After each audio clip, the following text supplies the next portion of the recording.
students. Good morning, all of you. Today I am taking the class of Shastri first year. I have discussed earlier many things. Today I am discussing about the poem Virtue.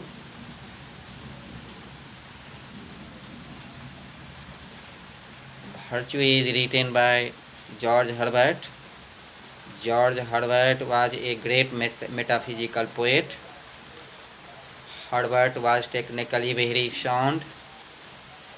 A technique Herbert introduced was the ending of a poem with two quiet lines which revolve the argument in the poem without answering the specific point raised by it.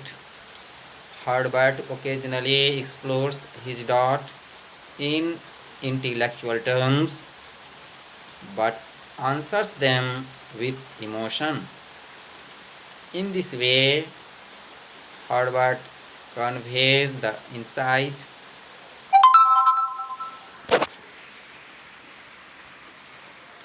that one cannot argue or reason with God.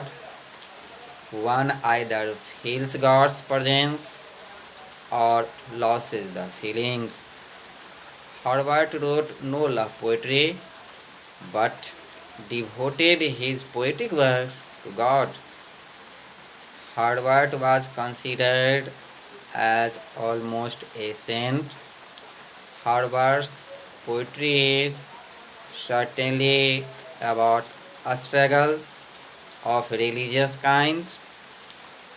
His poetry is of a more instructive kind, instructing by example rather than precept. Herbert's arguments relate more to feelings. Herbert's lines are simpler and shorter, and we understand them easily. Herbert puts less emphasis on conceit, exotic imagery, and ingenious thought. Herbert implies that in religion can never be enough. Faith, which feels the unknown, in the only answer. The essential simplicity of Herbert's approach is reflected in the title he chosen, often single words such as man, life, love, and death. He also exerts human feelings and emotions, but this initial simplicity is deceptive.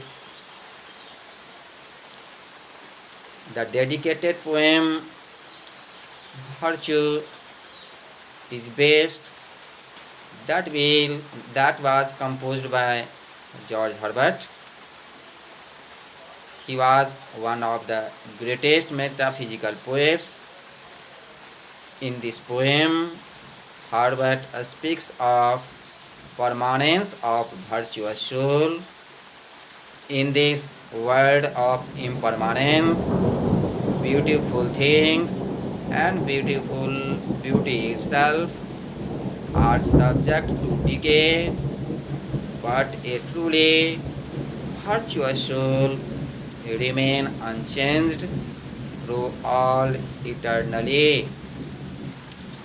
In the first stanza of the poem, the poet describes the day as something sweet, calm, and bright. He compares it to the marriage between a woman and man. But besides all these beautiful things, it must die when the night falls. Here the poet visualizes a sweet day which is cool, calm, and bright.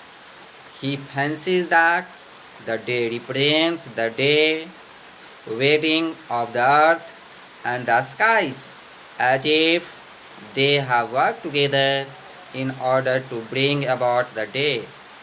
However, a cool, calm, and bright day must come to end with the passing of time and at the fall of night. The dew is bound to weep because the sweet day will die in night. Here, there, the sweet day will die in night. Here, there is the fear of mourning over the death of the sweet day. Day, however, gives way to night just as life gives way to death. In the second stanza, he describes the rose with its beautiful color and flowerful at the same time. However, its root is always in the ground, and like the day, it must die. Here, rose is described as a person who likes the rose ends in its grave. In the third stanza, the poet describes the spring as a box where the days and the roses are put together and different smells are enclosed in it. But like the day of spring, it almost all must die because it will not last forever. Even when the whole world will disappear in flame, only the virtuous soul will survive. Virtue never dies. Even all the beautiful things of the world, including a sweet day, a sweet rose, and sweet spring, are subject to decay, but a virtuous soul remain unchanged. Nobody could pass possible to do erase virtue. The earth and all its beauty shall pan away, but only a virtuous soul shall live forever.